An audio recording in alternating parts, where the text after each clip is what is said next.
Go Wildcats! Go Wildcats. What an episode this was. Welcome to PLD Fridays. Welcome to another episode of Review. I am your host, PLD. With me, as always, my co-host, my lover of all bad things, pretty much. I like trash. What can I say? I grew up on trauma. Well, that explains a hell of a lot. But I'm glad you do, because you've actually rubbed off on me and actually have made watching some of these bad episodes more entertaining for me. I've kind of taken a softer stance on some of them. I still think there's one coming up I won't, but who knows? Who knows? This one? It's good that you did, because I took a harder stance on this one. Which is funny. I expected you. I never know what to expect with you. I feel like I should know by now what you're gonna like and what you're not gonna like, and I don't. Now I'm like, I'm never gonna know, because every time I think I have you pegged for something, you come at me like I hated that. They might be the Wildcats, but I'm a wild card. I love it. Always keep me on my toes. Always keep me on my toes. So yeah, we are at the 15th episode. After this one's done, we only have 4 left in the season before we do some special fun episodes, and then eventually moving on to 2009. We're not done yet. And as I said momentarily a moment ago before we went live, or before we started recording, at least we got past the Donovan Light episode. Too true. Because quite frankly, when Donovan's not here, you definitely miss his presence. All over the place. So this episode, I will say, it does the thing which we've kind of noted the past couple episodes. We are nowhere near LA anymore. We're going to these out of town, out in the hick kind of rural type places. Canyons. We're in the canyons. The canyons, as it were. Yes. It's kind of funny because, like, I kind of watched some of these episodes. I'm like, well, who's still in LA at this point? I mean, we know Donovan is, because it's the Donovan Light episode, but like, all the resistance is pretty much here. So what's going on? They're having fun. They're having a good time. They're having a blast. They're having diphtheria. I don't even know what diphtheria is. I had to look it up. I knew it was an epidemic, so I knew it was bad. That's about all I did. When I was younger, I saw it. I was like, I don't think I bothered looking up. I was kind of like, okay, it must be some kind of bad thing. But having lived through 2020 and knowing that you can catch this through respiratory stuff, I'm like, Julie, you're a doctor. Where's your mask, lady? Where's everybody's masks? I wonder if they recommended masks back then. I'm not sure. Maybe they didn't have masks. Supplies are short. We don't know. Obviously, supplies are short. That's the whole crux of this episode. They have scarves, PLD. They had options. Fashionable options. They have Elizabeth. She just made an invisible mask for all of them. If you're telling me, no, stop. I don't want to go any further down this train of thought. I'm so mad about it. But okay, wait. So before we even start into the episode, I got to talk about the opening credits again. Because I still hate the new intro. I think it's longer than last time. I wrote, man, it's so long. Is it different? Oh my God, it's still going. But I sat there for like 5 minutes. This intro is like 20 minutes long. I'm only kind of exaggerating. It feels like it's 20 minutes. It's just, it's so aggressively lengthy. You know what's funny about that? Because I didn't notice the length until you mentioned it. Like, I remember when I first watched this, I was like, I kind of like this. It's just like a very kind of cool intro. I kind of loved the music of it. I kind of liked it. Actually felt a little darker, a little more in tone with like the final battle. I think that's parts of the music. But then this time I watched, I'm kind of like, I got about halfway through and I looked up and I was doing something real quick. And I looked up and I was like, it's still on. Wow, this is long, isn't it? It's wild. They said, we want to shave off a little writing. We don't want to write a full-length episode. We'll have a long intro. Sure, long intro. Well, considering they had written storylines for like before, when they had multiple levels of characters, they had the A storyline, the B storyline, the C storyline. They don't have enough for an A, B, and C anymore. It's pretty much all A. So they have to make up that lost time somewhere. In this case, it's the intro. And it's weird that I felt like we have less interactions with our main characters and more action and meeting new characters that we're never going to see again. That is a great point. But the new characters part. I mean, I think the action was done purposefully. I think they wanted to get the action up a little bit, in a way that they could do it without, costing too much of a money. That's why you don't see a lot of laser blasts. A lot more human versus human action. You're seeing a lot more of that. I'm noticing. Although this episode was PLD, did you see that explosion at the end? They had explosion. that was one of the worst explosions I've ever seen in my life. I'm not gonna lie. I've seen Neil Breen do a better explosion. Neil Breen. It was so obviously just like, here's the film. They're gonna make the effect, and they're just gonna change it, like, because the cars are just gone. Like, there's no pieces of them. It's just they're And all how vanished. there was more than one Right? How did that after, happen? like, it was the Jeep and there was more after. So it would just be those 2 and then the next the logic no. The Those lack of logic, lasers on the Jeep are like mini nukes or something, so it just takes down a lot. Uh, you know what? Frankie Weatherwax would never, would never. You know He's what? in the editing bay, he's making sure that everything lines up and makes sense. If Frankie Weatherwax was driving that car, I would believe it. That he could take out all 3 in with one foul But he swoop. would live, But like Commando. yeah, absolutely. He could take out Commando. He could. That'd be a tough fight for him, but I do have strength and I do have faith in his But abilities also and his mustache. he wouldn't have ducked Melissa Milano. Melissa Milano? Alyssa Alyssa Milano. Milano. Alyssa Milano. One of my childhood crushes, I'm not gonna lie. I mean, honestly saying. Can't go wrong there. But we'll get to that. We'll get to this explosion or lack thereof. But the I action mean, it was explosion. it was an explosion. The action is topped up a bit, but I agree in that the case, like, because there's less main characters, it feels like you should go deeper, like, do a deeper dive into them. But they tend to want Yeah, to like do individual deeper dives by having them interact with somebody we don't really care about or like know about. what do you wanna call this? We have the Bechdel test. What would this be? Like the do our main characters interact with one another test? And they really don't. I mean, like, I'm thinking about this episode. You get a smidge of Kyle and Julie at one point. You get a smidge of I mean, no Julie one. and Kyle respectively call Mike, Right, right. and that's really kinda it. They Yeah. yell at each other to run and split up and where to meet Mm, up, but, like, they yeah. don't actually have conversations. No, no, it's all about the Wildcats. Ooh, it's High School Musical. I just realized it. Uh, I've never seen it. oh, you would not like it. I think. I don't know if you would like it. I don't even know why I say that because I don't even know if you'd like it anymore. Uh, I've given up trying to predict your your likes and dislikes. But I'm 3% sure that's where the "Go Tigers" comes from. So I think that's what it is. Maybe they could be tigers. They could be wild. Oh, I if don't that's really what you're know. talking about, it's definitely Tigers. Okay, I thought it was Because, options. like, 2 different shows, have the same thing, and people were making fun of it. Okay, It's a whole big, universe, is it sim real? like, cinematic universe. Uh, okay, I will choose to believe it because I don't remember, but no, looking up there's Wildcats as well, so maybe they're both in there. Maybe it's Tigers and Wildcats. I don't know, but you know what? This is not a High School Musical show. Good, because I could name one singular thing about High School Musical. You wanna know what it is? I do. The title of the movie is High School Musical, and thus concludes my knowledge of High School Musical. Fair enough. It's Zac Efron. Maybe Zac Efron is in it? Yes, he Okay, is. I named 2 things. That's true. I'm very proud of you. I'm very proud of you.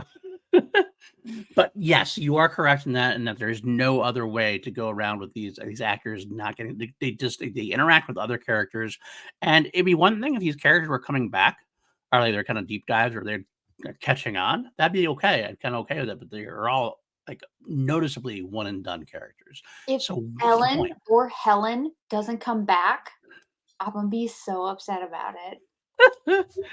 Well, She and Willie had a whirlwind romance. She has to stay. oh, just you wait, and we'll revisit this conversation in a few episodes. Oh Um, my god.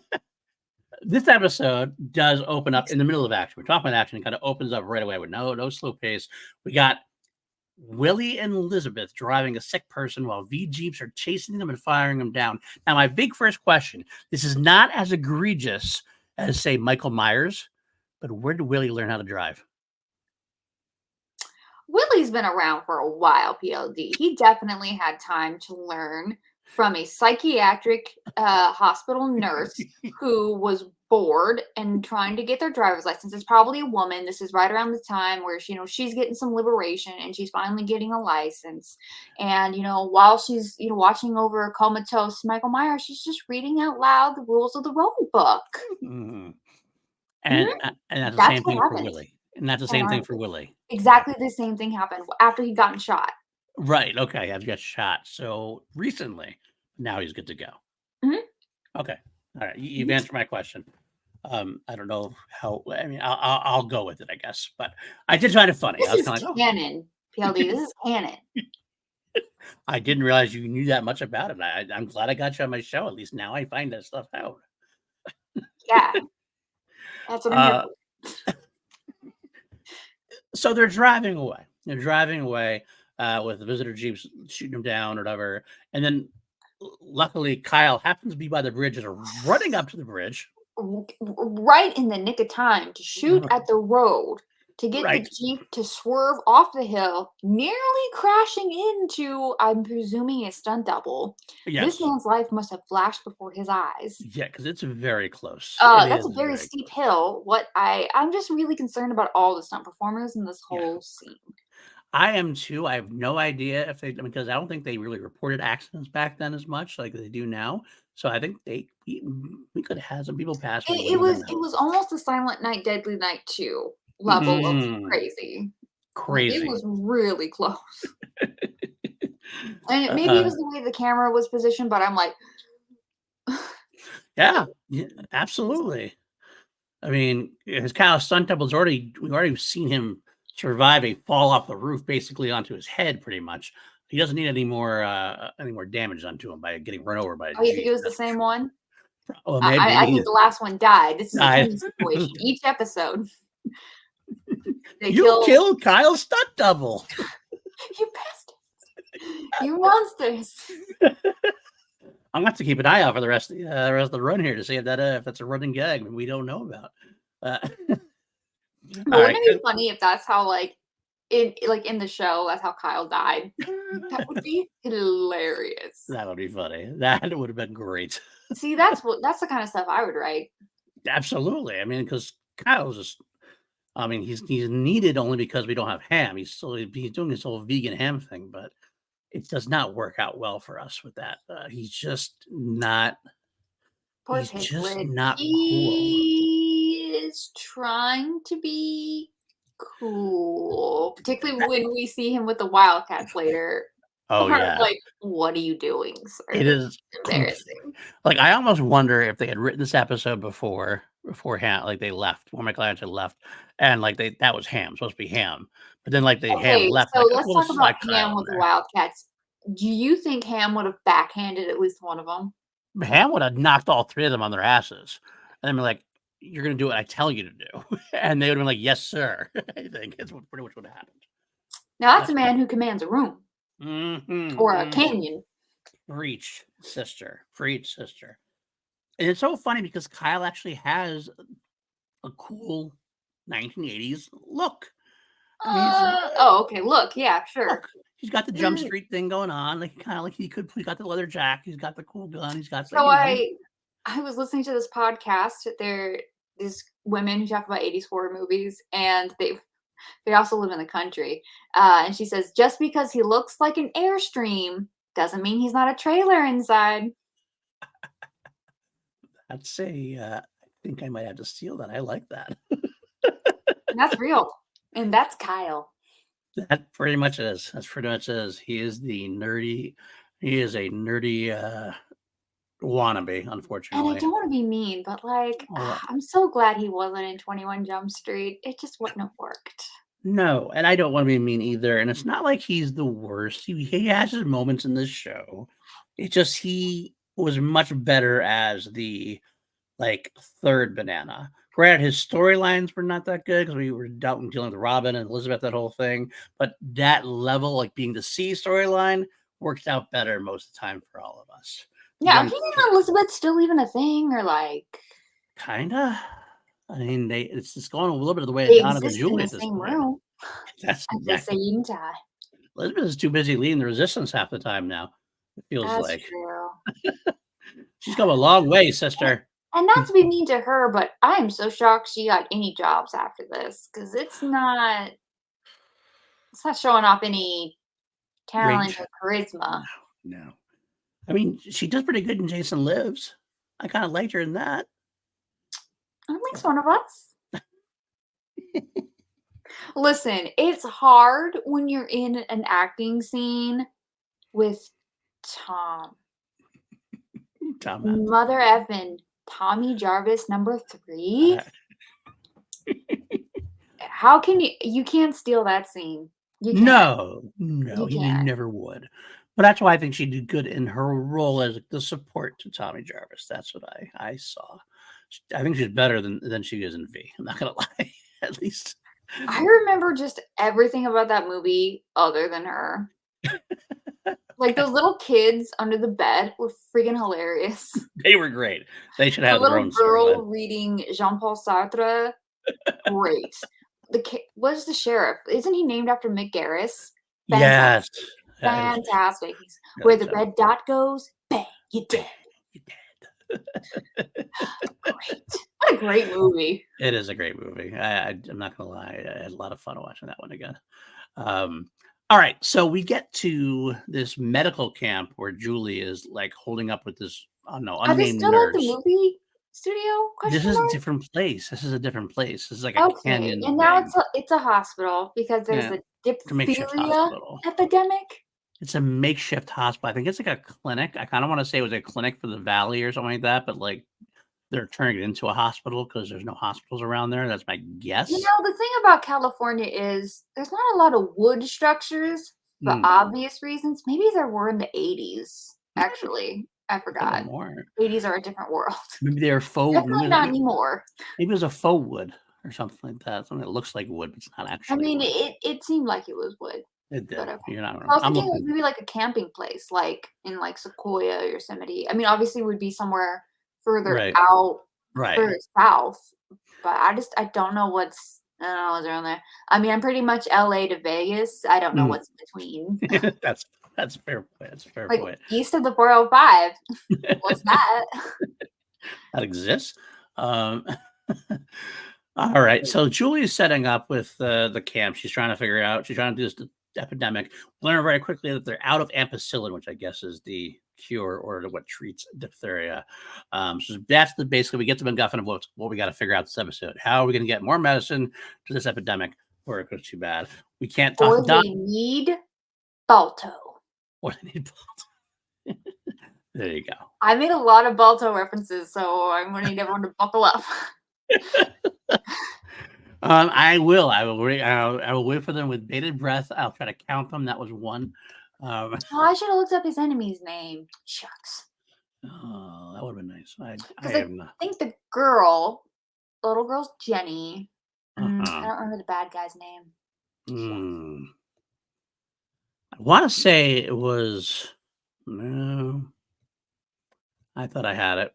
I thought I had it, but was it? Probably like Fang, Claw, Yeah, something like that. Steel.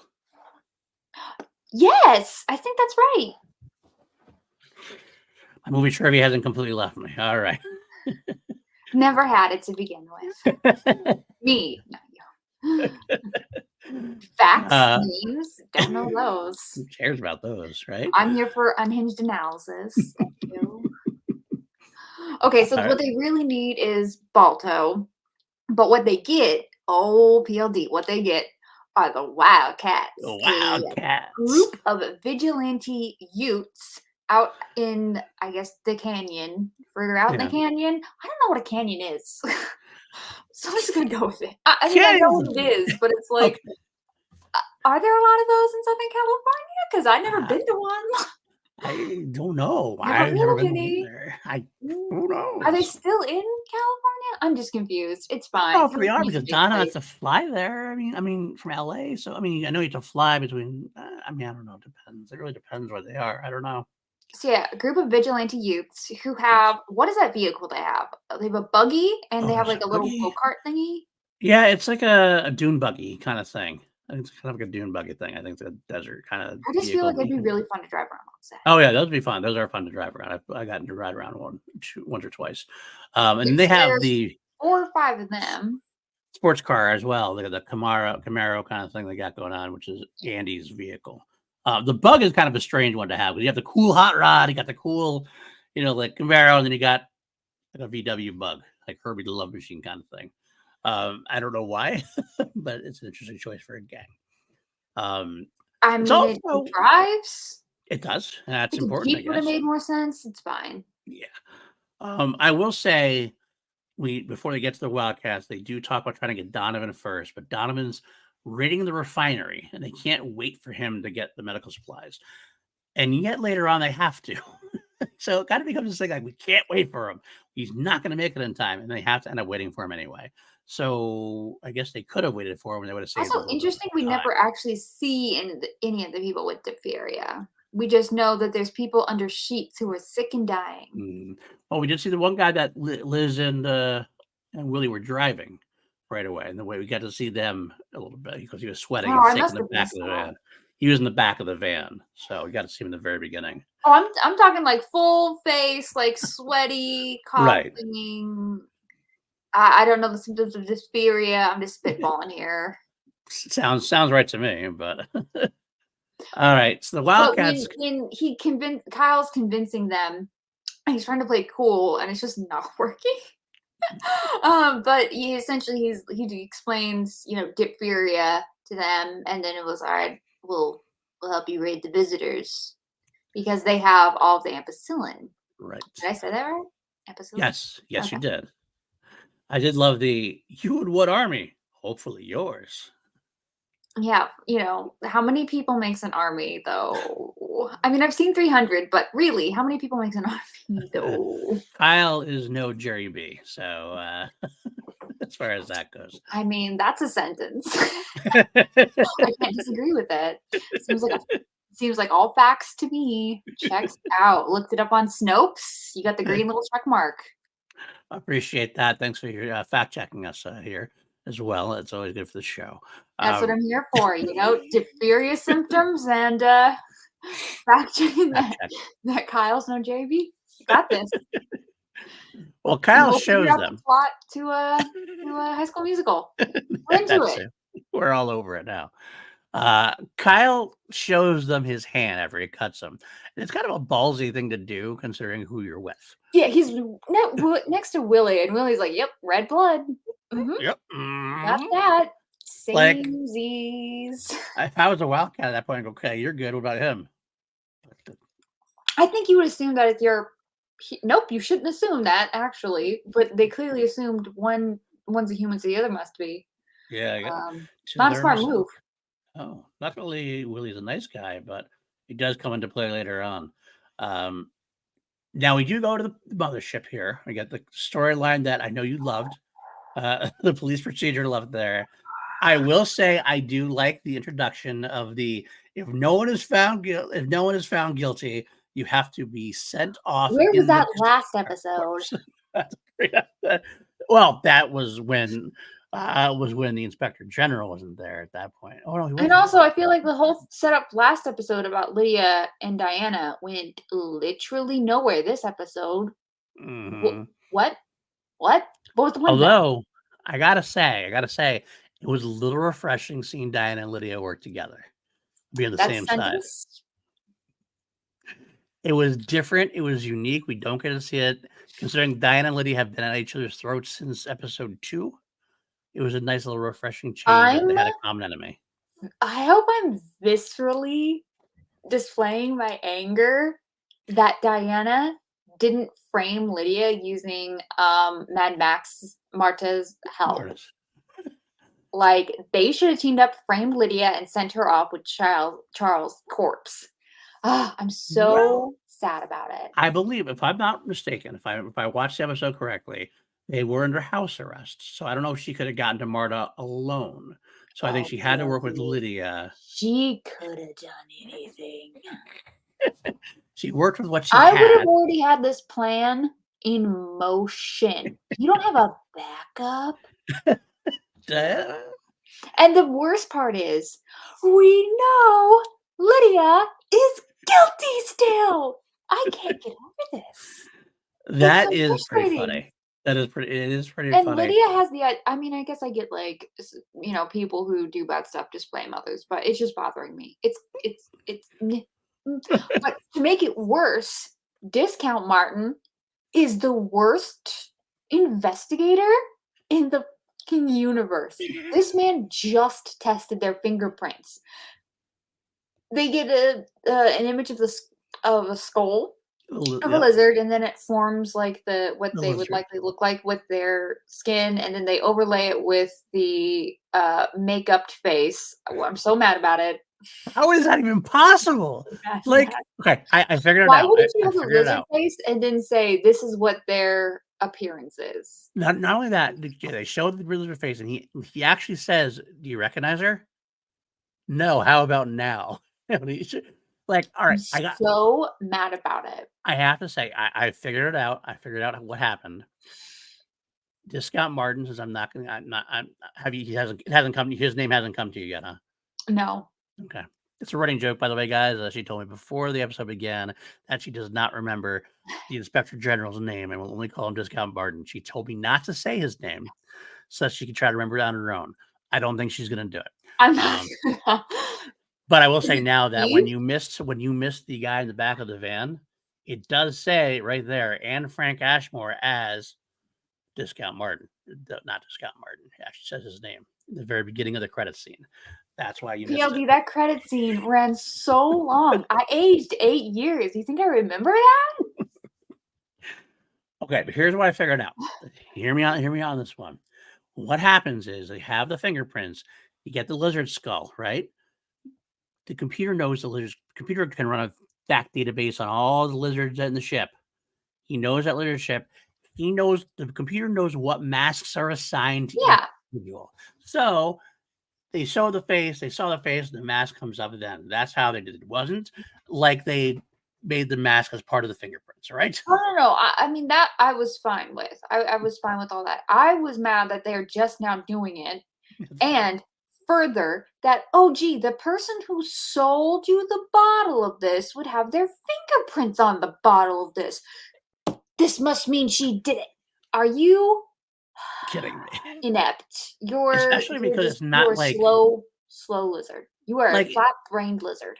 if it was like something like real poison that was its only use was to kill, then you could say, okay, well, at least you can get her for selling poison or whatever. But it is cat poison, which has a legitimate use on the mothership, I guess. So that I agree with you that there's no way that should be like there's probably fingerprints from the people who shipped it or carried it in. Doesn't mean they're guilty either.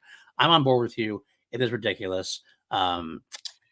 Discount This Martin. whole I thing with almost said his Lydia name. is so dumb. They should have just killed her off. I'm so over it. Every time she's on screen, I'm just mad about it. Done with Lydia. Okay. All right. Super done with her. But how I love Diana and her ever largening hairstyle. It is getting bigger every episode, isn't How it? does she fit through the door? That's a good question. Like, this must be the most flammable woman on the planet. Like, the amount of hairspray. That's quite possible. That is quite possible. She and Michael Jackson shared a lot in common there. So if she went to a Michael Jackson video, Here we go. flame on. That's what would happen. I'm not part of this. Lego does not endorse PLD's. His thoughts and words are his own. My thoughts and words are my own. That's right. Well, they both. No, I won't go there. Not to go further, I decided not to for your sake. So, yeah, I do think it's interesting that the visitors wouldn't wanna treat their food supply. Like, you don't want your food supply to be diseased. Yeah, that's a great point. Like, You why know, would when you? the cows get mad cow disease, you I can't eat mean, those cows. I guess they're hoping that the resistance be the ones that die. That don't They make wa any sense, PLD. I guess maybe that, yeah, you're right. You're not wrong. They should be curing it. Like they cured cancer, so they should be curing diphtheria. They don't want diphtheria running around.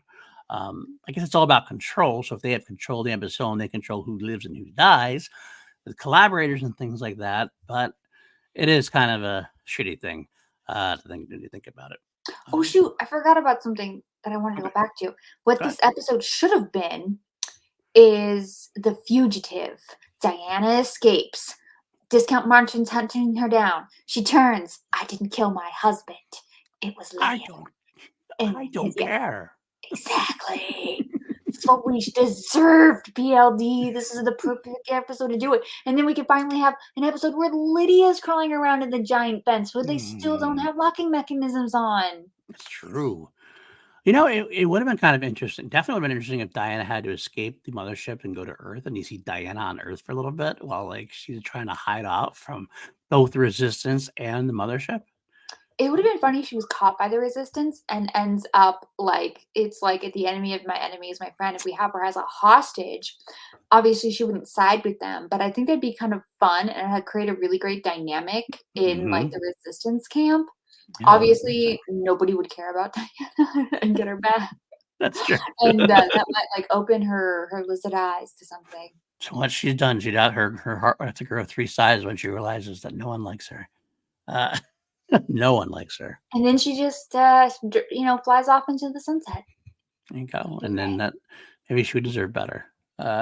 She would definitely deserve better. All right, we jump to the raid. We have Kyle leading the raid again. That's a weird choice. I I mean, mean, who it's else is it's a gonna? necessary choice. I know, I know. That's what I'm saying. It feels weird, but like it's the without Ham, without Donovan. They're. I mean, Julie is the doctor, so much better than Willie or Elizabeth leading it, I guess. Although you do get to see Willie dressing up as a visitor again. So the first time we've seen that Yep, in quite a with long time. Julie, of all people. That was so smart. Yeah, right? Absolutely. Um, They haven't figured out disguises. yeah, I guess not. We know they have figured out disguises. We've seen them disguised, but she didn't do anything. Now I'm really mad about it. Wait, was that actually Julie with him? Oh, wasn't it? I think Julie stayed behind with the camp because I think she was treating too many people. No, there's too I many think it was blondes in some. this show. I agree. Yeah, I agree. Yeah, I think it looks a lot like her. Maybe it is her.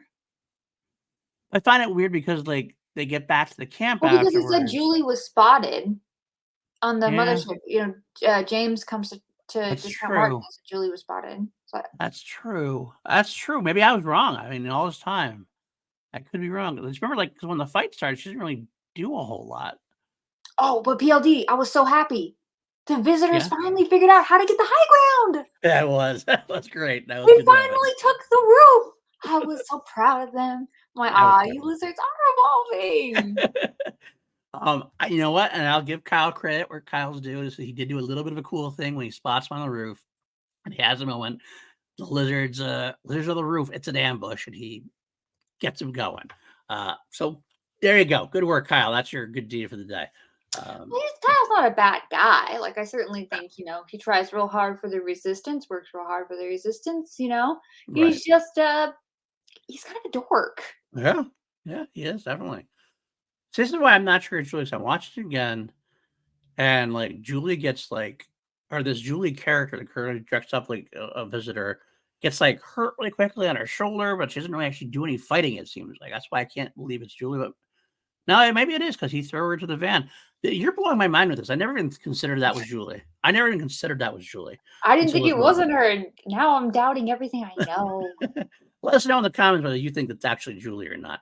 Because I guess my main process is if that was Julie, we would have gotten more of like a close up of her, like being there. You know what I mean? That's what seems weird to me. You are putting a lot of faith, and it is misplaced. That's a fair point. That's definitely a So, fair point. the DP is, during breaks, he's just, God, I can't believe I'm doing this. It's a paycheck. I can't blame him with the material he's got, so, I'm not gonna lie. Alright, we jump back to, the mothership, and I keep almost saying his name, so I'm doing my I want it noted that I'm doing Does very it well for also you. start with an M? It does not. Is it You're Brian? 25. No, it's not Brian. That's no, would not be It's not Brian. Steve. It's not Steve. James? No, that's the lieutenant. That's the other guy. Damn, I'm so bad. I You're know they saying all have really boring you're names. saying every other visitor character name that we've ever had on the show. I am. But you wanna know why? Because 'Cause they're all just boring white bread names. And Hmm. that's what all is his also one? A boring white bread name? Pretty. It is something we haven't heard yet, but it is pretty boring. I'm not gonna lie. Should I give you a letter? Yes. It starts with a P. Peter! No.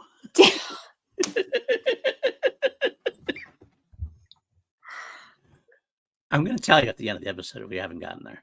Oh my god.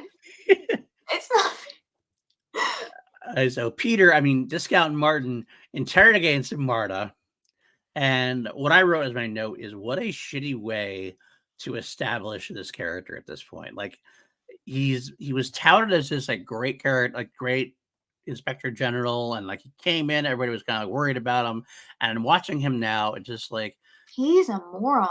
you're a moron, you're a moron, which is so I unlike your actually thought brother. that he was intentionally trying to frame the pharmacist because he wanted Diana alive That would have been good. to See, get that would have been kind revenge of on cool. her for killing his brother.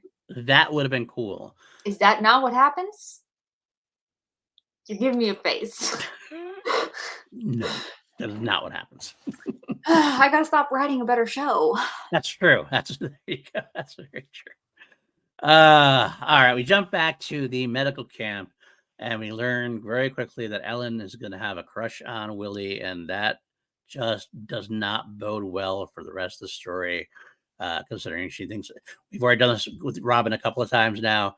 Now we're just seeing the other side of the thing when Willie's a good guy, but he's still getting crushed on by someone who does not know Yeah, I his was a true nature. little confused. How old is she supposed to be? How You old know, is Lily supposed to be? Willie, I think Willie's like in his 30s, maybe late 20s, early 30s, I think. This girl, that's actually a great question because Because she's it makes it definitely seem like she's pretty, young. we're gonna But underline that word. yes. She's the sister. I don't know if they ever said it's older or younger sister, but she's treated like the younger sister for sure of this Tony character. Yeah. How young?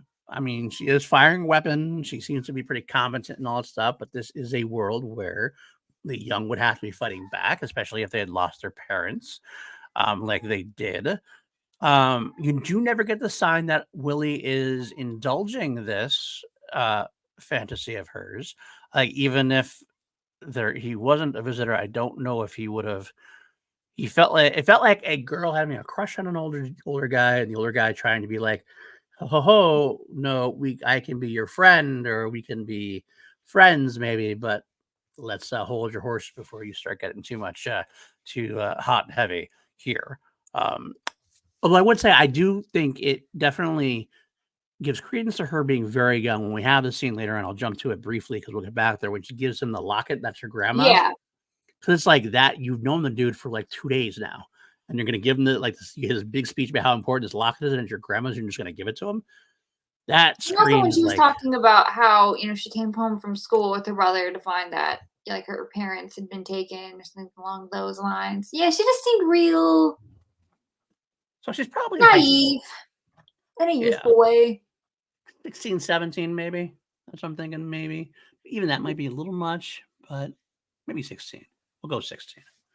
Does she ever drive in this? I don't know. I can't remember. Not that matters really. In this day and age, they're just driving all over the place for example. But she does start bringing her thing on. Basically, Kyle and the Wildcats start getting along a little bit until, of course, we figure out it's not ampicillin, it's baking powder, and someone here is a spy. Dun dun.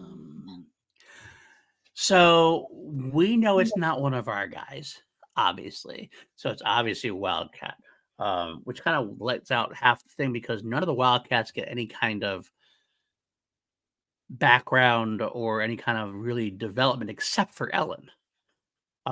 So eventually, when it is revealed who it is, we Well, don't we know, really like, care, what happened to all of their families, which is a but, typical story you of the know.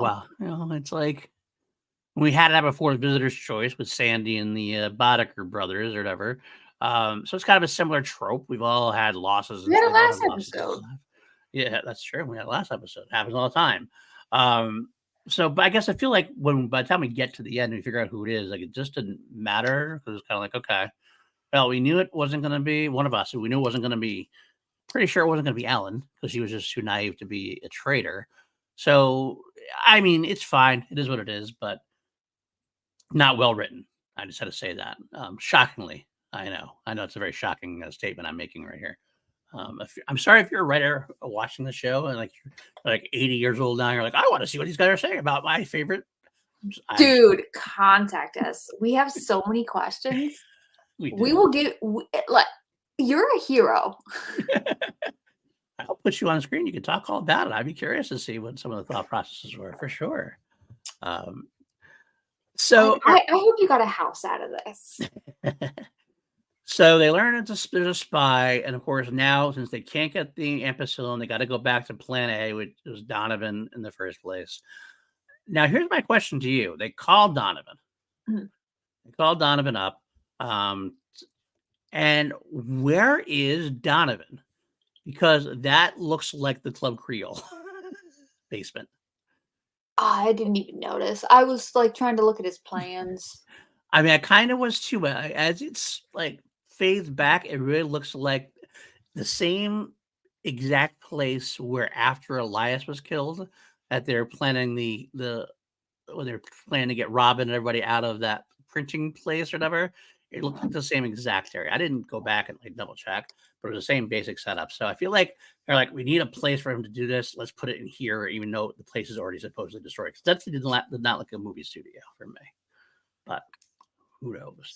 Somebody Phew. actually, I will say, one of our viewers did ask that in the comments at one point because I remember the last time I said this is the last time we're seeing the Club Creole. They mentioned, I don't know, there's this one episode so ever since they mentioned that, I kind of been looking for it, and I'm like, this is the one. This is because I actually agree with our viewer that it looks a lot like the Club Creole. But I would have to go back and look because I'll be honest, I only watched this episode once and I was taking notes. So I'm yeah. looking down. I was not an eagle-eyed viewer, as they say. I mean, it's not that big of a deal. I mean, you can always fake it and say it Like was in a movie that's theater. something I don't mind. It's just something I noticed. Do what you can with what you got. Yeah, absolutely. But here's what's important. Donovan is our Balto. We haven't yet gotten to our steal. It's going to be James. I have a question regarding James's fate later. Okay. All right. Well, I'll be there. I'll answer as best I can without spoiling. Did he die in the explosion? I will answer that now. And that answer is no, he did not. We still But got James. didn't he though? Because they were planning, they were going. Right. Where did he go? That's Why a good was he not question. in the explosion? Well, like we saw last time, James is good at like getting out of dodge when things are going down, and they were firing on him. PLD. Is James the Visitor's Frankie Weatherwax? How dare you? How dare you? He can't be. Frankie Weatherwax is way better than James. James is too much of a coward, I think, overall. I don't know. Is he?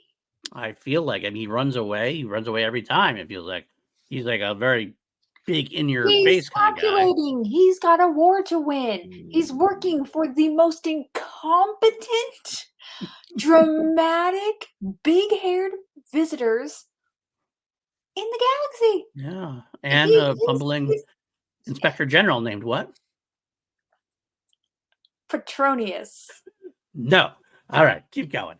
Anyway, so James goes up to the scout Martin, and tells him he wants to see Diana. And of course, Discount Martin says, no, you can't. She's under house arrest. And James doesn't care. He's like, but he gets permission from Discount Martin to chase down Julie Parrish. So I guess this means that he is actually literally taking over. Like, he's not just the Inspector General. For right now, he is the Grand Poobah. He is like John. He's actually closer to John than he's closer to him than Martin was, to be honest with you. Because John was pretty bumbling too, if you remember John from the original. Yeah. So, okay. Discount Martin is higher or lower ranking than Charles? I feel like that's an interesting question. I think if Charles were there, Charles would be higher. But I think Philip kind of feels like, to me, like the Darth Vader. Never would have gotten Philip. Oh, I did. I said it too, didn't I? Damn it, I finally did. Never would have gotten Philip. I ruined the bit. I'm sorry, guys. I'm sorry. Never would have gotten it. It is Philip, yes.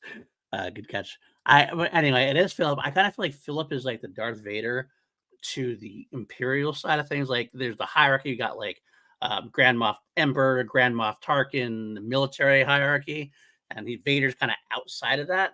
I think Philip is kind of outside the grand hierarchy, but he's kind of got that higher of power where he can kind of step in and take control of things when necessary.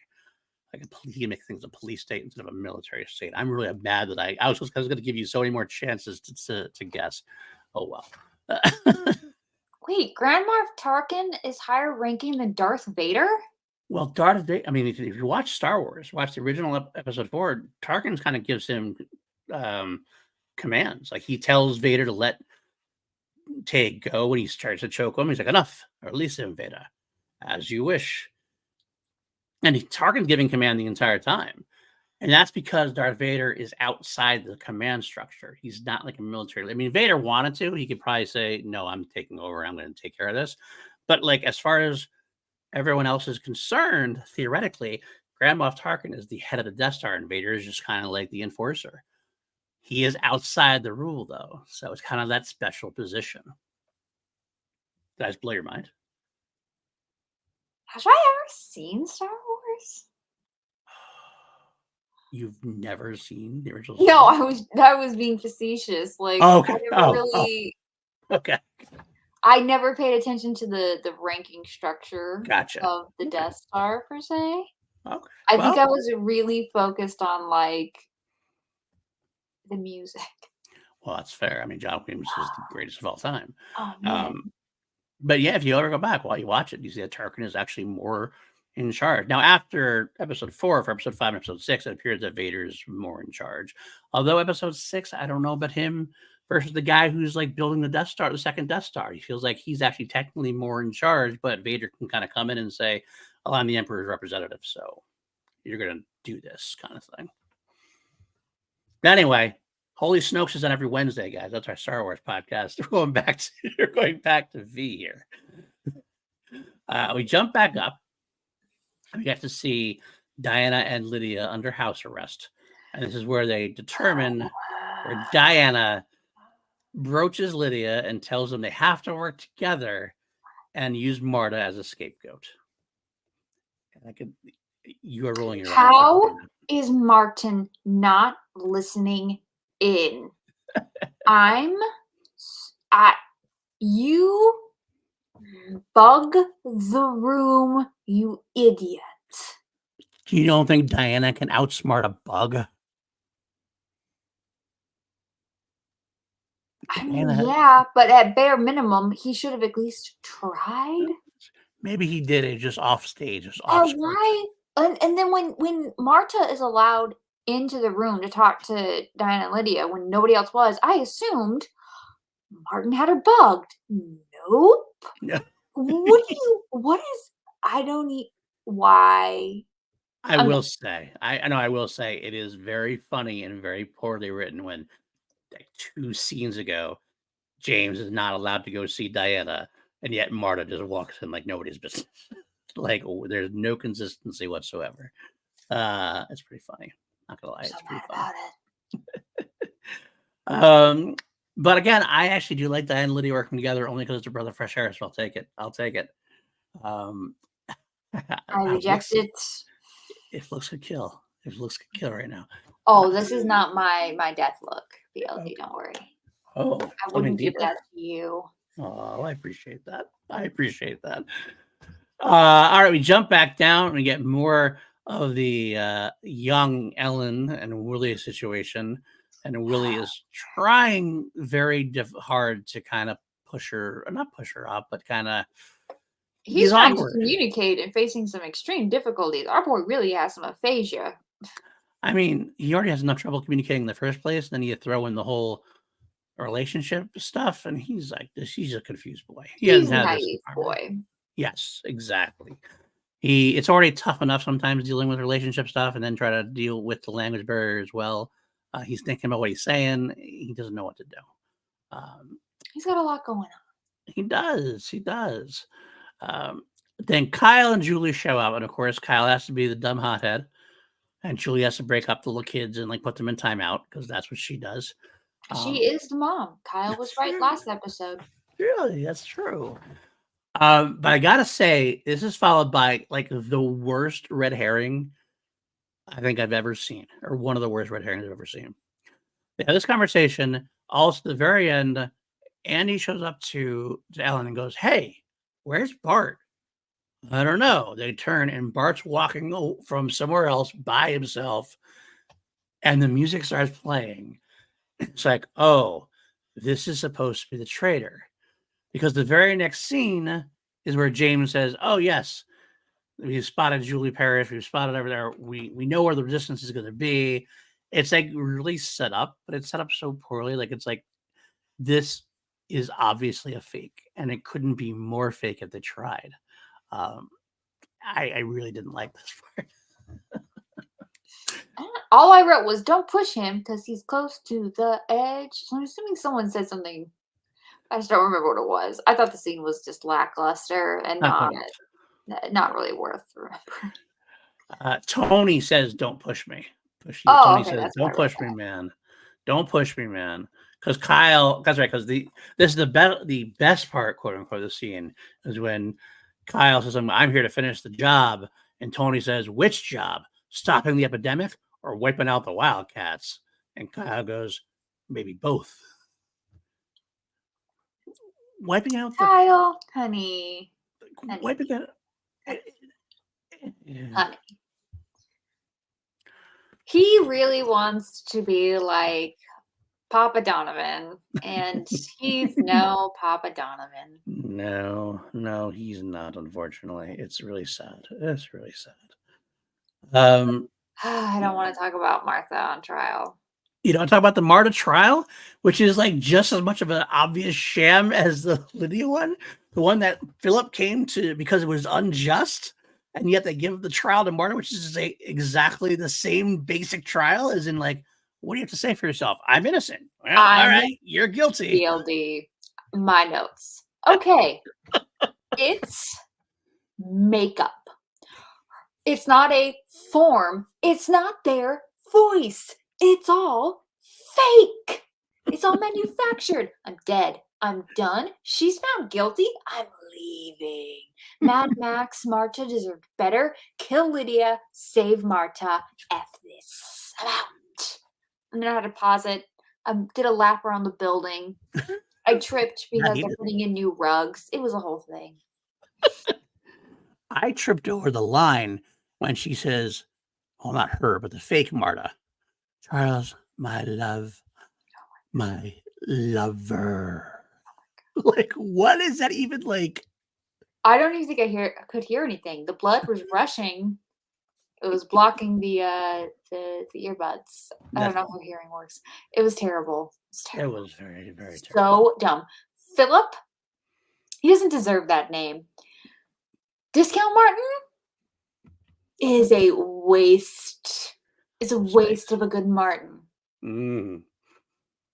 Poor Frank Ashmore. Don't blame him. I think he does. No.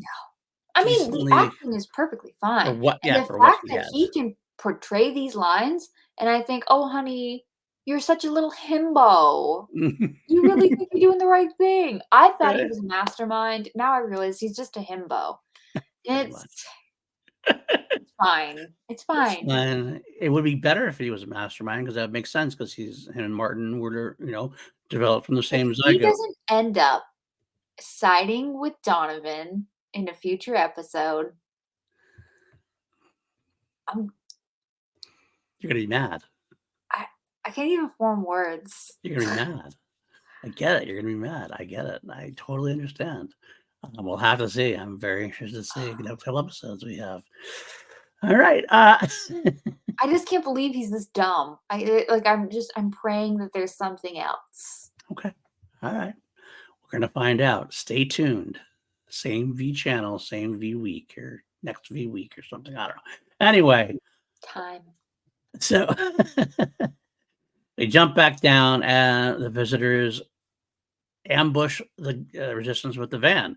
At this point, because that's where James knew where they were Every because of episode their we get a traitor. GP van fight, and you know what?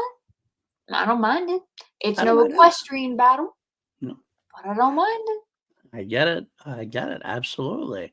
So Ellen runs off one way. Willie runs off because Julie tells Willie to go get out of here. I guess because he doesn't shoot. What? He doesn't have guns, so he doesn't shoot. But he's shot before, so I don't know why. I guess because they needed Willie and Ellen to be separate. I think that's the only reason why that happens. To be honest with you. It just there were more logical ways to make that happen, but fine. I agree. I agree. The interesting thing is any of these scripts could go to like, I don't know, a 5th grade teacher with a with a nice red pen. red pen, a little, let's just clean this up a little bit. Just a little bit. Yeah, just restructure something. Yeah, I agree. I totally agree. Which is also funny because after they all spread out, then we just jump to Ellen being carried by a visitor. Oh, PLD. I'm so mad about it. I've said that so many times. I should have a counter. This bothered me. So he has her, she's kind of horizontal, Uh-huh. and he just has one arm wrapped around her waist, and she has her arm to help Free. him support her weight around Yeah. his neck. Mm-hmm. I'm so bothered by it because it would be so easy to get out of that. Mm-hmm. I'm so unduly annoyed. I am a very small human being. Uh-huh. I could get out of that. So I mean, I guess I'm tall. I'm a long human being, but like I'm a weak, a frail little thing. Dude, I could get out of that. I could get out of that so easy in so many different ways. Now, once I get out of that, okay, he could That's the easily just problem. get me in a different, more difficult grip or just break my neck or something. Yes, you're risking it, but also, why are you just letting him carry you around? Fight back, girl, damn. That's a I'm so great mad. question. This is worse than a Robin situation. I mean, I like her a lot more than Robin, but it's like, Yeah. oh, She. Henty. Like Yeah. whoever was doing the whoever designed the scene to look like that and have that Yeah. that I don't know was why they it was just just didn't. They could have just had her walking with tough wrists or something like that. he Would didn't have need been that. better. He's got a weapon. Yeah, or to have a gun up. Yeah, absolutely. Like Um, it was just I what uh, but then we get Willie shouting in visitorese and confusing everybody, and then does the greatest jump strike with the wood. Like his that's how his legs kind of spread out a little bit as he does it. It's like a little kid but the visitor is wearing a helmet, helmet. and I just need to imagine this is like Dark Helmet, and it just has like a wood-shaped dent all the way into it. You would think so, because quite frankly, these guys are supposed to be tougher and stronger, and this doesn't seem like this would knock him out. Knock him down or something? Sure.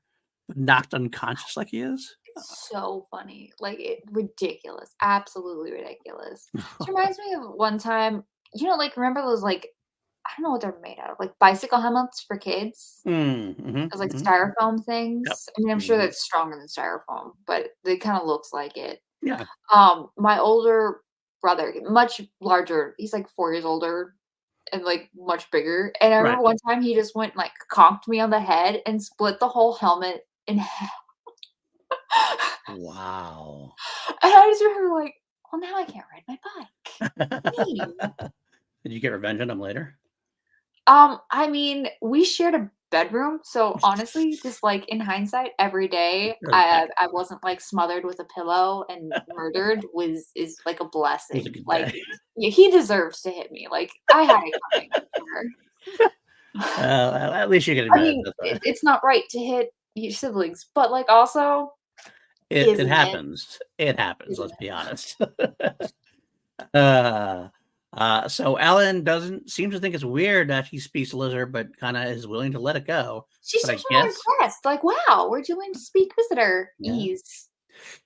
Uh, yeah. And part of me is like, she has no idea, she hasn't quite figured it out, but I guess she is 16, she is naive. I'll let it go, I will let it go.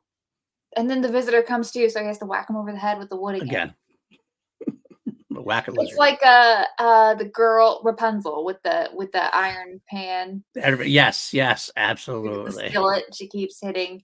Poor Ryder Flynn. He was definitely gonna have severe brain damage for the rest of his life. 100%. I don't I he's done. He is altered forever. Um, so we jump to a quick moment with James and his like smarmy second, whoever that guy is. I don't think he gets a name.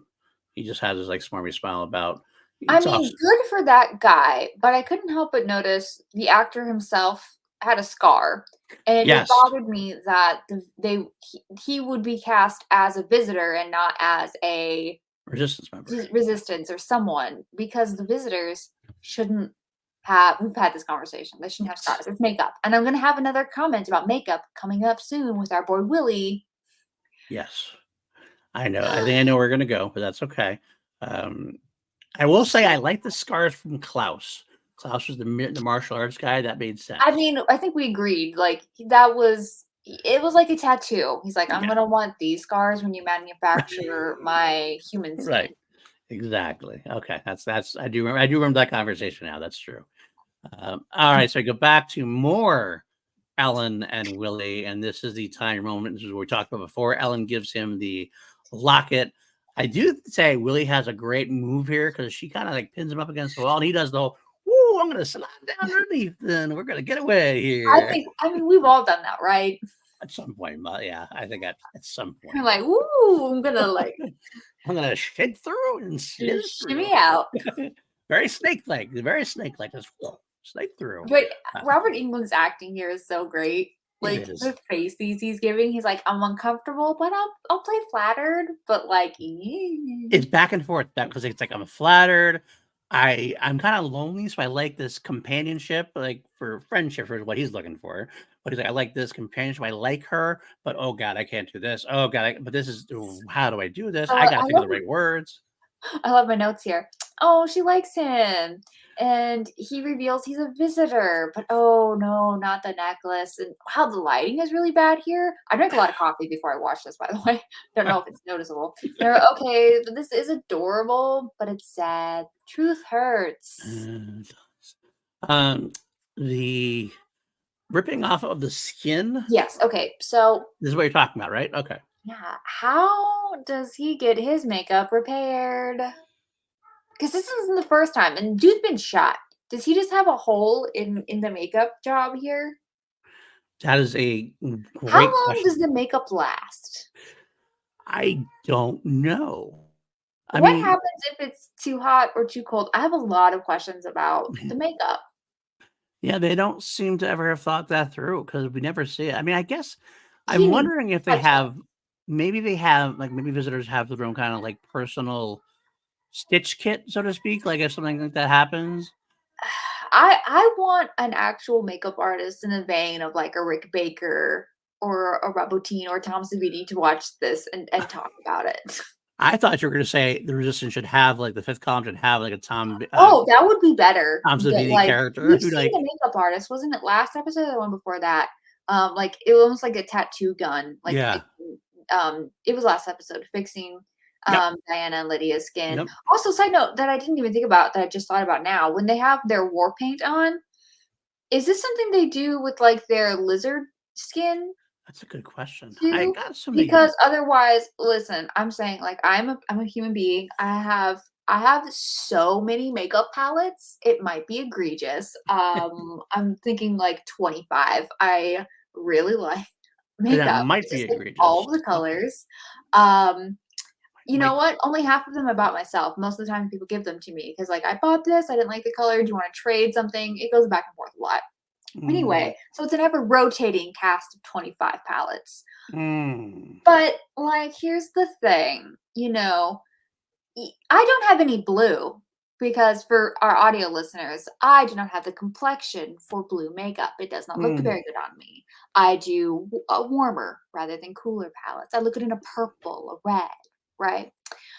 So they would have had to have planned what their face looks like to match the color palettes, or do they do it the other way around? Like, mm, listen, I'm just saying I'm that kind of person who would be like, "You know what? I like these colors. Give me a human skin, that's gonna look good with those." mm. Right? You know what I'm saying? I And they're do. wearing contacts, like, do they have makeup for their lizard scales? Because 'Cause I'm assuming what goes on scales isn't what goes on, and you're putting makeup on makeup. So when you remove that makeup, you're telling me that this fake skin stayed on their face? I got questions, PLP. That's a great question.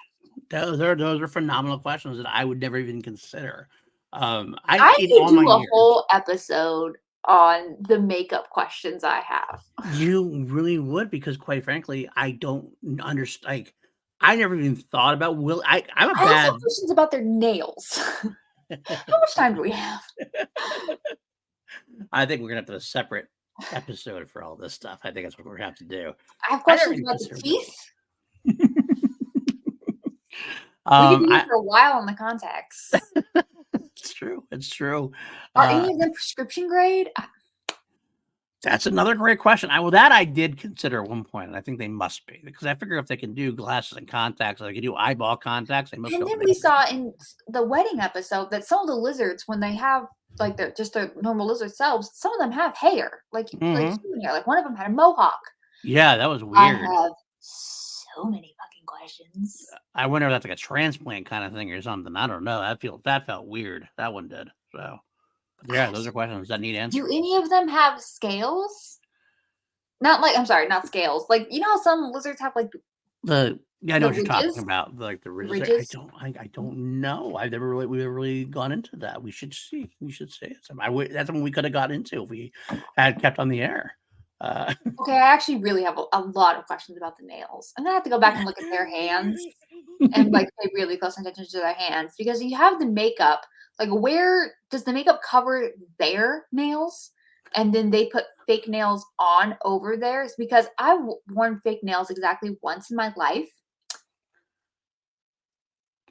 It's not fun. okay. I didn't personally like it. Like, I'm not that kind of person. It was really weird feeling. And then I didn't realize how difficult they were to take off. And I ended up ripping one of my actual nails off, which was, I don't know if you've ever ripped one of your nails off. Yes, that I have. Very painful. Yes, that is very painful.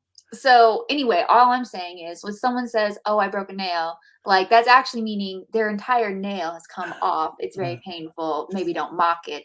It does hurt. That's why it's a form of torture. Anyway, we can go back to the episode now. I'm gonna let you go. You know, you're on a roll. I haven't But had okay. coffee today.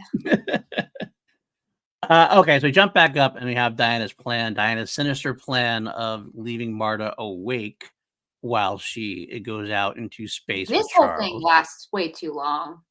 But I like this character that gets introduced. I like Oswald. I think he's going to be, and this is not a one and done character. I'm going to tell you right now. I love Okay, well, that. I'm a little excited about that because we need to stop actually everything right here. He is the only actor who came in and said, "Oh, I'm playing a lizard alien," and actually played it like a lizard. Yes, exactly. I actually fully agree with you. Like He does gets a lot. flowers, He does a his lot roses, his with a dew. little. Doesn't have a whole lot to do, but he definitely takes his part seriously and with a plum. So I yeah, loved when he said, I've never prepared a funeral service for someone still breathing." breathing. which you shouldn't. No, you shouldn't. Exactly, but he also has that great, like, when he thinks about death, he gets if she stops breathing, so when he gets threatened, he's like,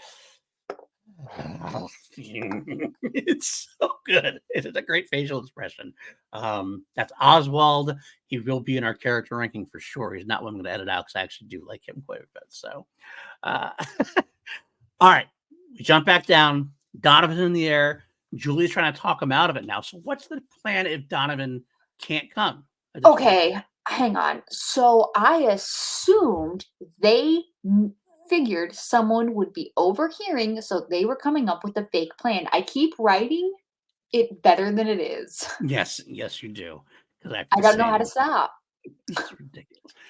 And I don't know what their they didn't have an ulterior motive. Their ulterior motive No. was to dig a mass grave. Yes, that was the exact. Like and that's what kills me because Julie's like, not only is somebody over here, like, because not only is someone listening to her, while she's talking to Donovan, like it's not like they are. Everybody knows the plan. They're not keeping the plan hidden from anybody in the first place, so the spy obviously knows the plan. So, like, you didn't even have to overhear it at that point because there's not much to it at this point. Donovan's still gotta do what he's gotta do, and it's still kinda it seems kinda strange, but I don't know what else he would have done at that point. So mad about it. Yeah, yeah. So Ellen had run off. We forgot to mention that during the last part where they're having the romantic scene, or not romantic for Willie. So Ellen runs off, and Willie goes and searches him down, and then finds the rest of the Wildcats and tries to like recruit them, kind of. And I guess he forgot about his hand or his arm. Like he knows how He untrusting they was are. so concerned. It just Yeah. didn't occur to him. I mean, it is Willie. He doesn't really think ahead, like that kind of thing. I guess that makes a little bit of sense. Willie is the definition of bumbling.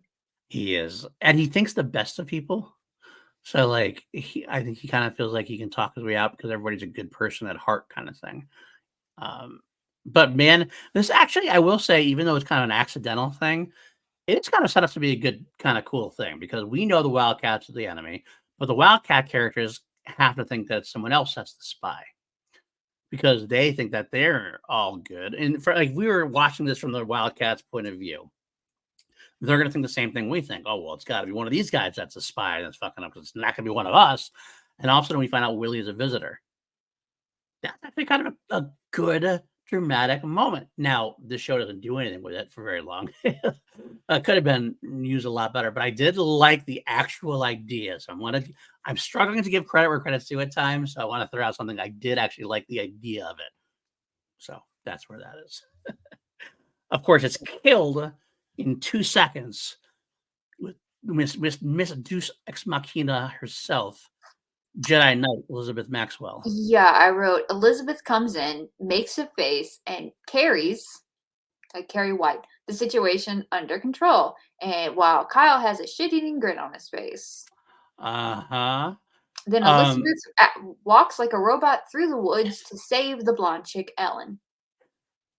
Now, I will say one thing I liked is when Tony had a great response because Elizabeth goes, "I can see her, I can sense her," and Tony's like, "Yeah, sure you can." Before he smacks her around, which is kind of funny. But the best part is when they go off, there's just like the Elizabeth Angelic choir thing that happens, that little music thing when she does her powers and stuff. It cuts off so like dramatically for no reason. Like I it's didn't also, notice that. oh, I'm like, wait, what? Like it went on too long, I think a little bit, but then it just cuts off. Like it was like a bad music cut, I gotta say. Um, Sometimes I notice that, and sometimes I really just don't. yeah. I don't think anything will ever beat It Chapter 2. You know what scene I'm talking about? I do know what you're talking about. I do remember It's that. so jarring. It is very jarring.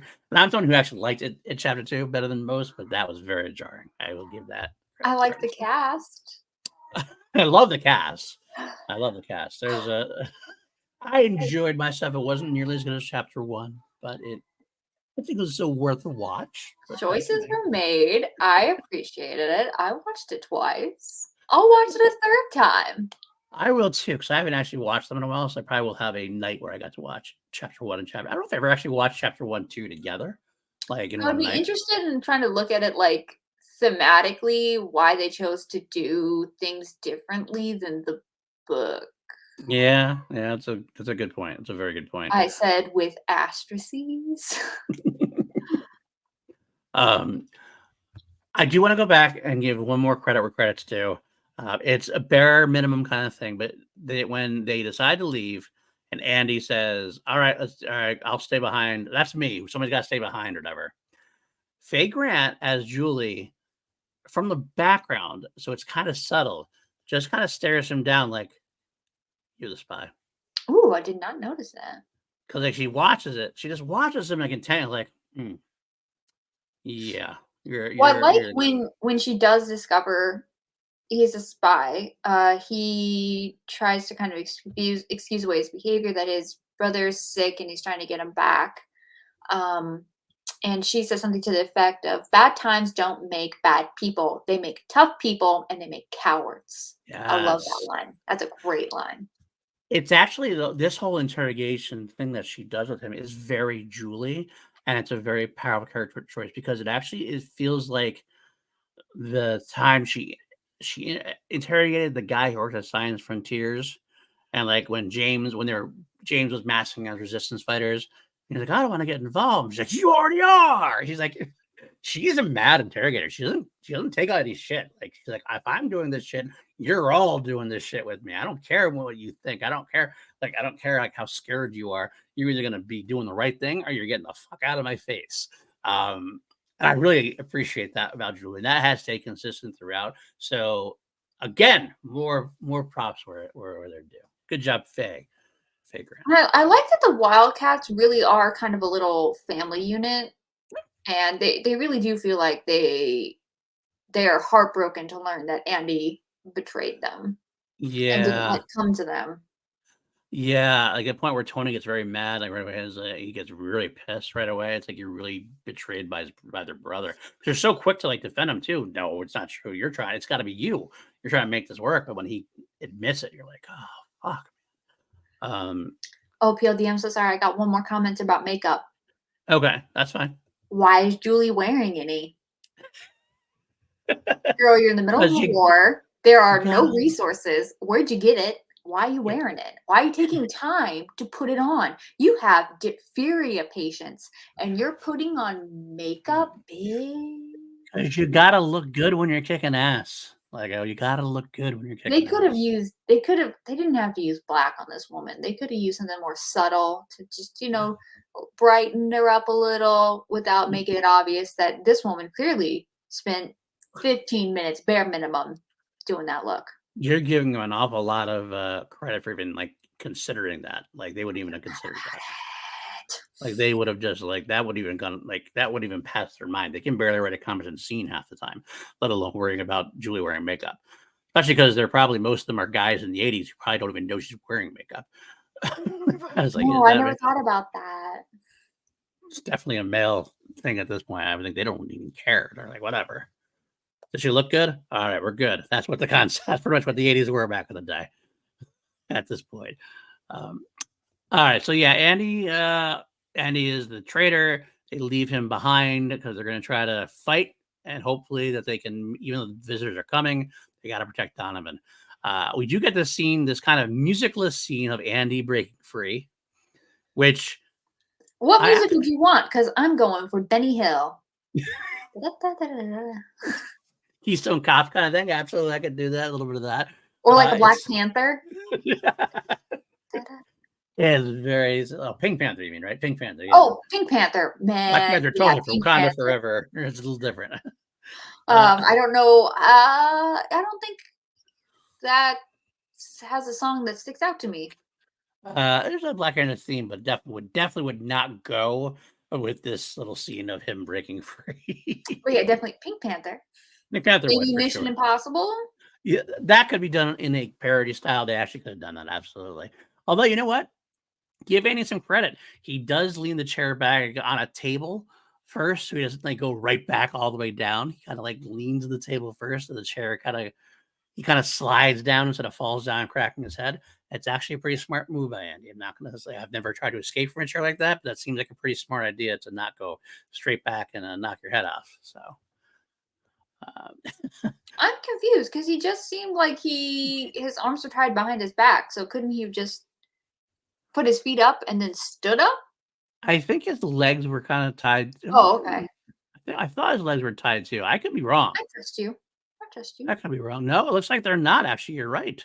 So he probably obviously could have just stood up and swung his feet around. And yeah, you're right on that one. Okay, so I take that. I take back the. I take back Andy's smartness. There it was actually pretty dumb. He could have just stood up and like shook it free. Okay, fair enough. That's He's actually young. pretty He shitty. can bring his knees up to his chest. That's pretty shitty of Julie to leave him just like tied up like that. He should have Yeah, tied him that with was this my one, whole too. thing. I'm like, wow, they did not secure him to that chair at all. That is Wow. ridiculous. I'm so disappointed in the resistance in this moment. Oof. Mike I Donovan. mean, Oh, Ham? never. That man would have been duct tape tied, glued, zip locked, You know what though? chained. It's a good thing they didn't, because he's the only one who can take out 3 vehicles with 1 car. Yeah. Because they can't call in Frankie Weatherwax from Carolina or whatever. So okay, we have the firefight here again at the end. The resistance shoots, does a good job until they figure out there's like a cavalry is coming. But that is where, this is what we're joking about, what we're saying about Andy comes through, and he just drives off and drives into and makes the greatest explosion in the history of TV. And yeah, I'm watching it now, and it is so bad. Again, I've seen Neil Breen do better. I don't know how they can even like pretend that this works. I don't even like, this is egregious even for V. I think it's egregious for even as a weekly V at this point. It's egregious even for that. Ouija Shark did better. Yes. But of course, Lee's Shout Tony. out to Ouija Shark 2. Ouija Shark versus Tarot Gator. Is there a 3? No, 2 just came out pretty recently. I hope they raise funding for 3. I'd be interested. I think they got more story to tell. I'm in for another Calandra musical number. 2 thumbs up from Lego. Can't go wrong there. This is where we get Tony's quick turnaround, though. He may have made a mistake, but at the end, when we and I'm telling you, he was there. James was definitely among those Jeeps. It doesn't make sense that he's not there. You know what? I actually don't disagree. But somehow he was able to escape. Maybe he was in the last one, and you just didn't see him jump out the back. Perhaps he saw Frankie Weatherwax's light coming in, and I got to get out of here. That's a powerful Camaro right there, whatever it is. A Thunderbird. I don't know what kind of vehicle it is. I'm not a car guy, so. Oh, I don't know from sports cars.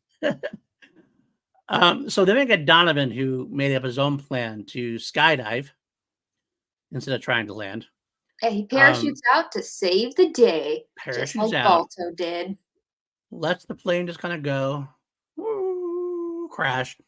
We do get a little bit of final battle footage. It's Donovan flying out of the mothership again, as it did. So it's a little reused footage. The funny thing is we get a little bit of reused footage, and the rest, it really, I could be wrong, but it looks like we have a dummy. Donovan has a dummy like this. There's shots of like just a dummy with the parachute, because like he's like flopping around. It's like, I love that stuff. I love it.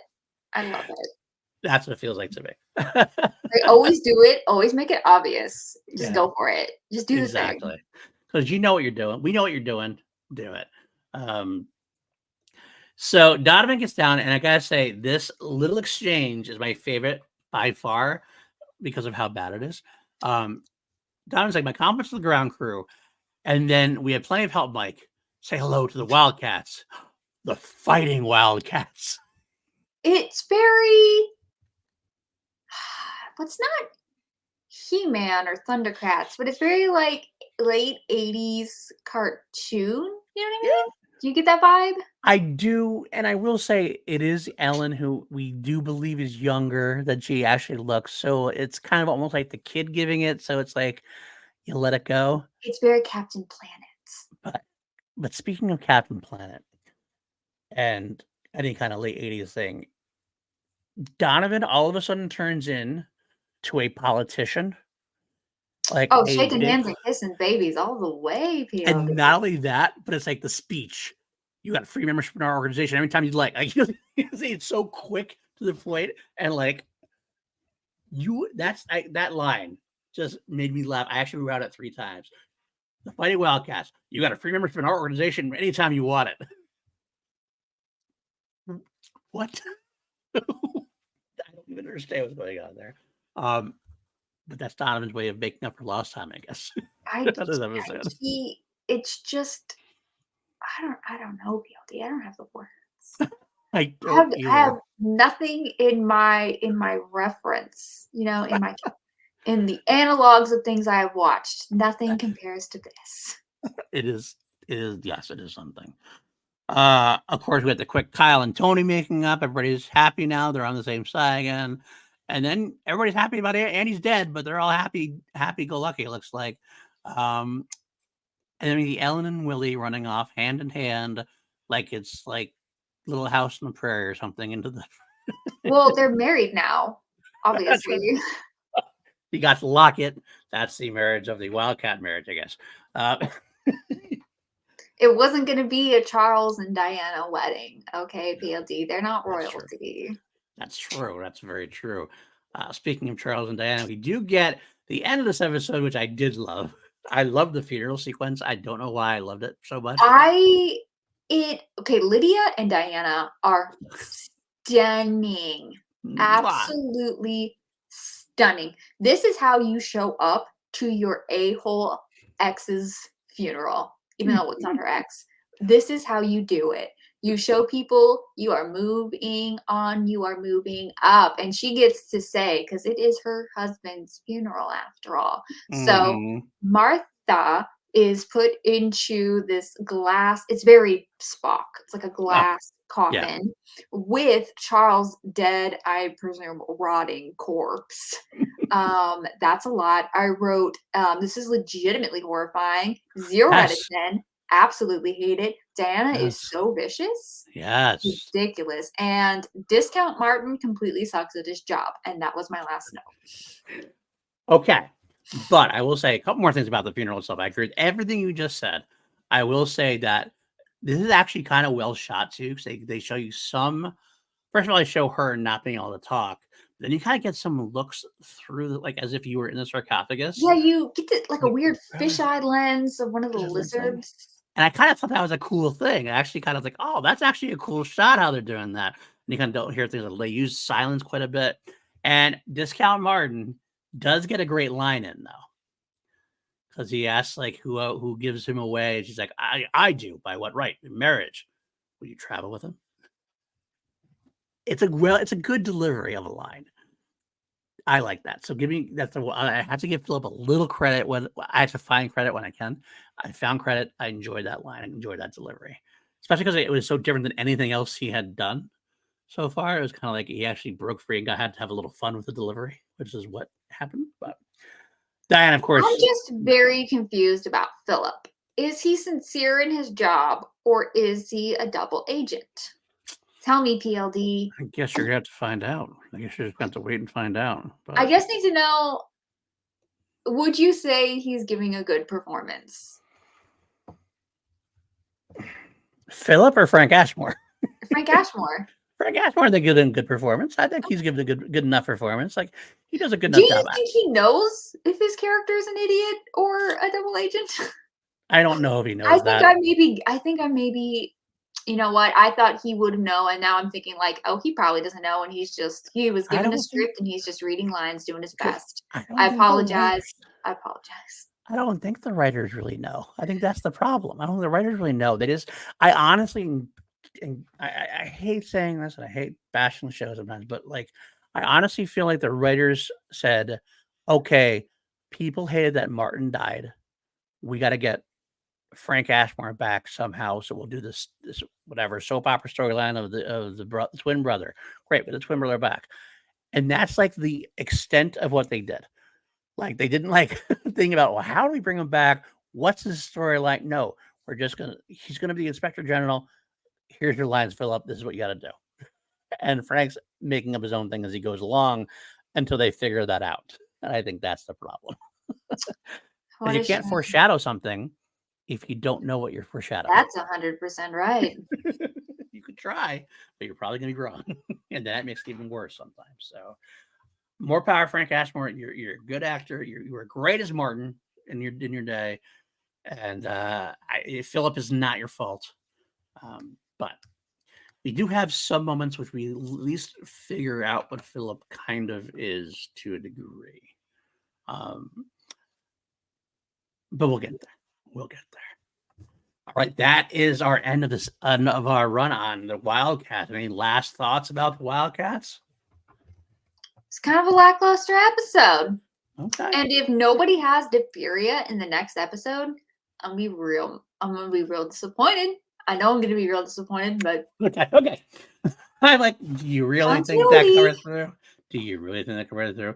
Well, yeah, it was only diphtheria in that one little valley Lego. And they got the ampicillin. They're good. They're good now. Don't that little vaccines? Like no one's getting vaccines now, right? Right. I got at least for this. I guess I don't know. Like they opened the door. They didn't have to open the door to this, but they did. They did. They chose wrong. They chose violence, and I have met them at that door with more violence. They think they can destroy me? No, BLD. I've come here with, how shall I say, a WebMD doctorate. Like we're gonna. I am prepared for this. Like Donovan brought a backpack of medicine. It's going to be enough to cure the whole valley. They're good. Donovan saves a day. He wouldn't let that happen. Donovan saved one little girl to make another husky wanna have husky puppies with him. That is what happens. Otherwise. Okay. All right. That will definitely do it for us. Lego, where can the folks find you? I can be found at Legoland13 on YouTube, and starting a podcast, kind of. So I don't quite yet have it up and running, but stay tuned for that. Ooh, do I know about this? Is something you told me about it? No. Well, okay. So I started a podcast, but I only have like 4 episodes. So I'm just rebranding it from Cage Unleashed, which I'm still doing, which is my unhinged podcast on the wild and wonderful, zany, phenomenal actor that is the one and only Nicolas freaking Cage.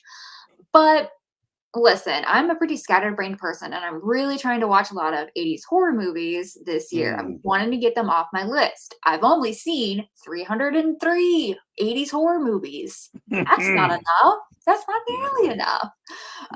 So I'm devoting each month to watching a bunch of them, and I want to talk about them. And so I just decided to rebrand the whole podcast. It's called The Unhinged Binge. And that way I can talk about Nick Cage and horror movies and maybe some shark movies, you know? I love it. I love it. I'm here for it. I'm definitely here for it. You can find me at _Denuzio on the old Twitter, PLD Projects, most everywhere else. Find me all over this channel, obviously. We do this every other week. Every week I do a Holy Snokes, a Star Wars podcast, like I mentioned earlier. Every other week I do 2 mediocre white dudes on film.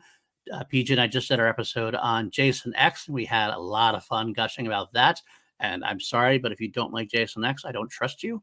Oh, I was listening to that podcast I was talking about earlier. They were doing the podcast, and she said it's like the beginning of the year, and she said, well, like Jason X, I've decided I want to bring my machete back. You know, I'm getting my machete this year. I love it. And then the other person she's on the podcast with said, oh, who's Jason X? Oh. She thought it was like no. person she misunderstood. She's like, no, I'm talking about the movie Space Jason. Then she understood. That cracked me up. That is I was in the elevator and I couldn't hold back my laughter.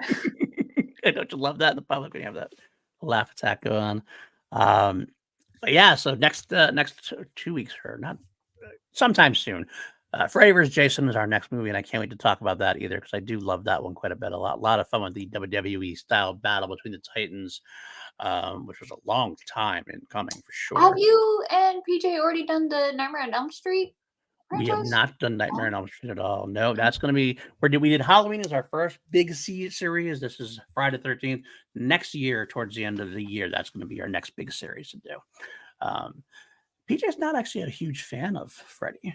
I mean, he's his least favorite of the three, of the That's big three. interesting. I don't Yeah. Halloween is one of my top 5 favorite horror movies, and I think a lot of that, honestly, though, comes from nostalgia. If I really had to rank them, being very, very honest, Friday the 13th is definitely my favorite, Mhm. and I really go back and forth with Halloween and Nightmare on Elm Street because they both of those 2, they're both or of the 3, those ones are really ingrained in a lot of, like, problematic stuff that I Yeah. honestly don't think Friday the 13th is. I Mhm. love that Friday the 13th is one of the only franchises that is not ableist. Jason isn't killing you because he's mentally ill, guy escaped Mhm. from a hospital or anything like that. He's killing you. He's very capable. He understands exactly what he's doing. He's doing it because you pissed him off. And I think Mhm. that's like kind of cool.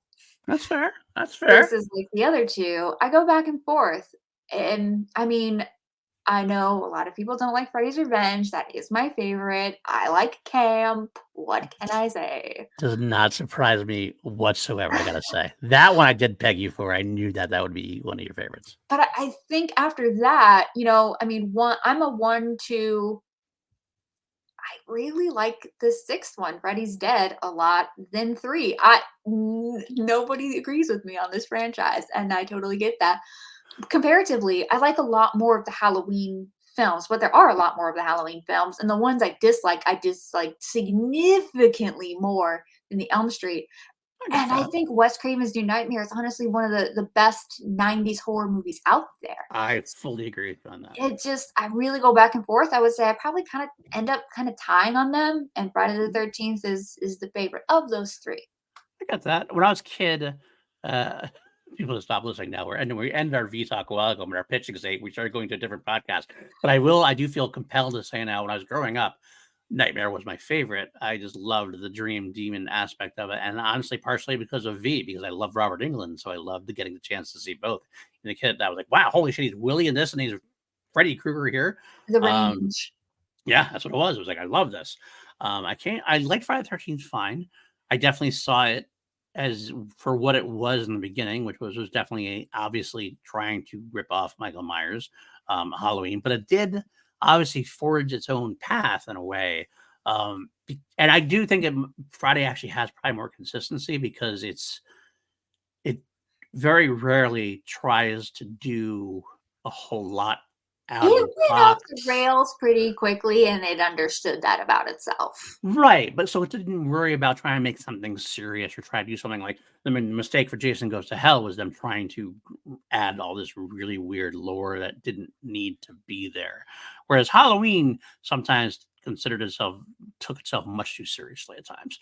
And that's problem I there. mean, So for most of me. the time. Yeah, it's true. Most of the I time. think Halloween went as unhinged as Oh Friday yeah. the 13th, and Oh it did it yeah. more quickly, if anything. Like, Michael fought Carrie long before Yeah. Jason did. But Mhm. I think because it did do it with, this, like, I hate to say it's a detriment, but Donald Pleasance brings a gravitas to Yes. it that Friday the 13th never Oh really yeah. had.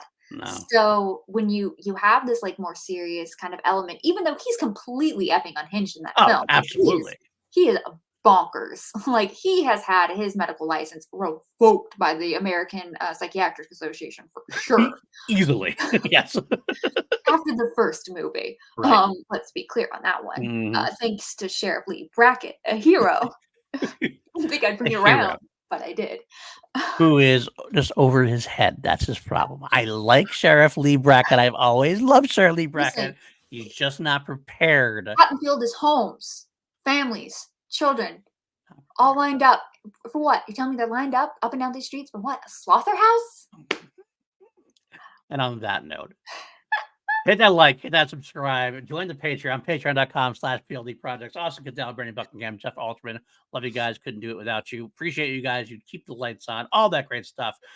Yeah, next week, or 2 weeks from now, I should say, the Littlest Dragon. And my spoiler for you on this one, this is an episode with no Julie, no Elizabeth. Is this gonna be my favorite episode? Is there a dragon? Do they have a baby lizard? Stay tuned. Next time. Same V channel, same Z time, same V channel.